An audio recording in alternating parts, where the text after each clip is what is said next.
Hi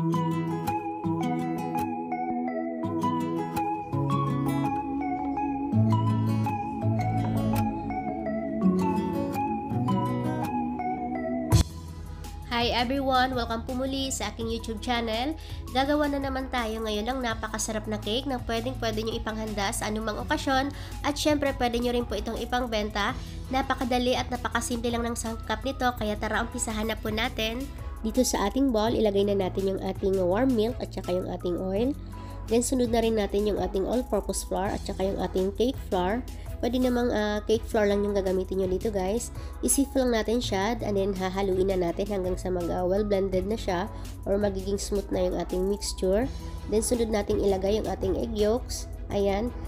Ilagay natin siya pa isa-isa lang guys. Then i-mix natin siya ng mga 15 seconds bago natin ilagay yung next egg yolk.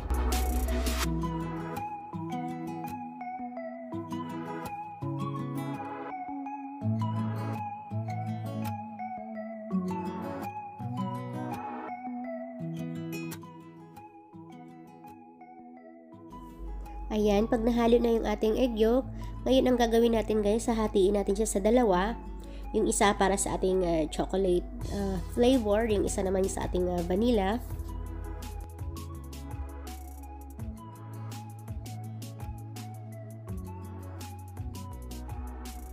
Ilagay na natin ngayon yung ating cocoa powder.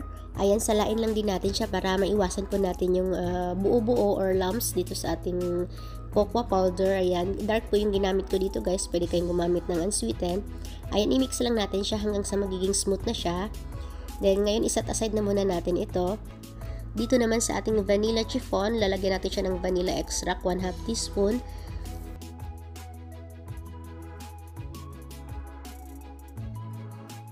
Set aside na muna natin ito. Ang gagawin naman natin yung ating mirang. Dito sa ating bowl, nilagay ko na yung ating egg whites. Then nilagay ko na rin yung ating cream of tartar. Kung wala po kayong cream of tartar, pwede kayong gumamit ng lemon juice or white vinegar. I-beat lang natin ito hanggang sa mag-foamy na siya. Kapag foamy na yung ating egg whites, ilagay natin yung ating sugar. Pa konti-konti lang po.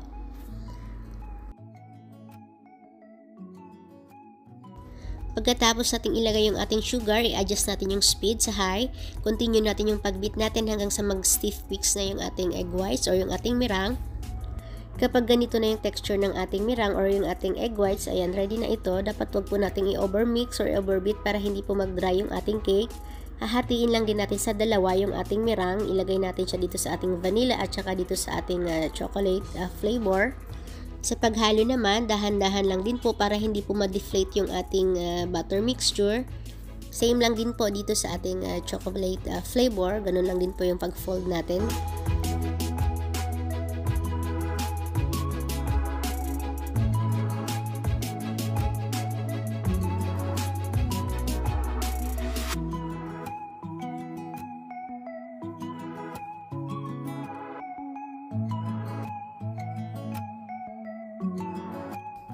Ilagay na natin siya ngayon dito sa ating baking pan. Naglagay lang ako ng baking paper para hindi po mag-leak yung ating mixture kasi steam bake natin siya. Then ganito lang tayo maglagay ng ating cake batter. Alternate lang natin guys. Then gumamit tayo ng toothpick. I-swirl lang natin ito para magkaroon po siya or mag-create po siya ng marble effect. Then itap lang natin ito. Ilagay natin siya sa mas malaking baking pan na magkasya siya. Then lagyan natin ng boiling water. Then, steam bake natin siya ng 45 to 50 minutes. Ayan, depende sa inyong oven guys. I-check nyo na lang. Then, ito na siya. After natin siya ma-steam bake, palalamigin lang natin ito. Gagawin naman natin ngayon yung ating condensed milk buttercream.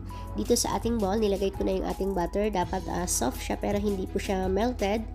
Then, i-beat lang natin ito hanggang sa mag-light and fluffy na siya. Tsaka natin ilagay yung ating condensed milk. Yung ating condensed milk naman guys, dapat chilled po siya overnight para hindi po lumambot yung ating icing. Pwede nyo pala i-adjust yung tamis ng inyong icing guys. Pwede nyo ilagay lahat ng inyong condensed milk. Sa akin po bali 3/4 lang po ng can yung nilagay ko dito. Tikman nyo muna guys kung tama na sa inyo yung tamis or kulang pa. Pwede nyo ubusin yung isang lata.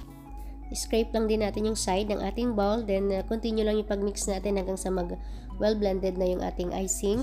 Ayan, stable din tong icing na ito guys. Pwede nyo siyang gamitin sa inyong cakes.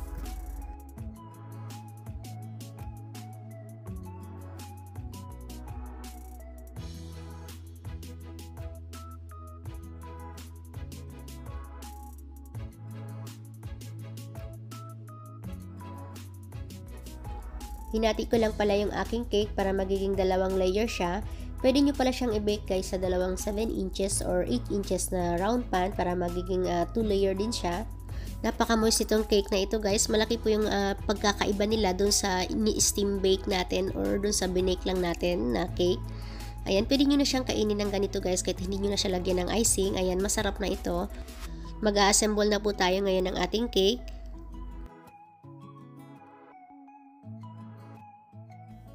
Nag-melt lang din pala ako dito guys ng 1/2 cup na dark chocolate. Then 1/2 cup din na milk or all-purpose cream pwede rin. Then, minay-crave ko lang siya ng 40 seconds hanggang sa mag-melt na yung chocolate. Then, minix ko lang siya hanggang sa maging smooth na siya. Pwede nyo rin palang ipang-negosyo ito guys. Pwede nyo siyang ipang-benta. Kasi hindi ganun kamahal yung recipe or ingredients na ginamit natin dito. Yung icing natin, bali 2 ingredients lang yung ginamit natin. Yung condensed milk lang at saka yung ating butter.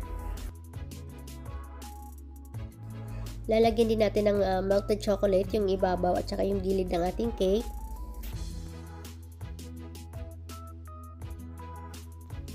Gumamit lang ako dito ng maliit na spatula para magkaroon po siya ng marble design yung ating cake. Pwede naman kayong gumamit ng yung maliit lang na spoon kung ano po yung meron sa inyong kitchen guys. Pwede nyo palang doblehin yung recipe kung gusto nyo gumawa ng mas malaking cake.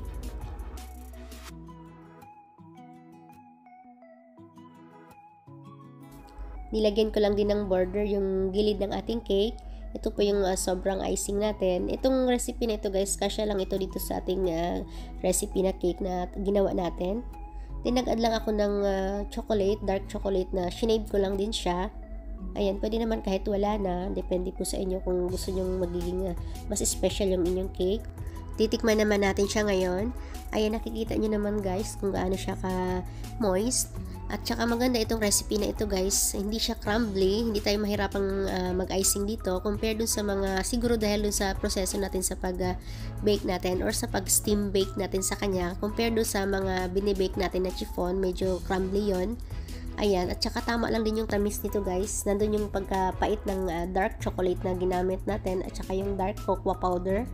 Then, nandun lang din yung tamis ng ating icing. Kaya balance lang siya. Hindi siya matamis. Kita-kits po tayo ulit sa aking susunod pang mga videos. Salamat po sa inyong panonood. Mag-iingat po tayo palagi.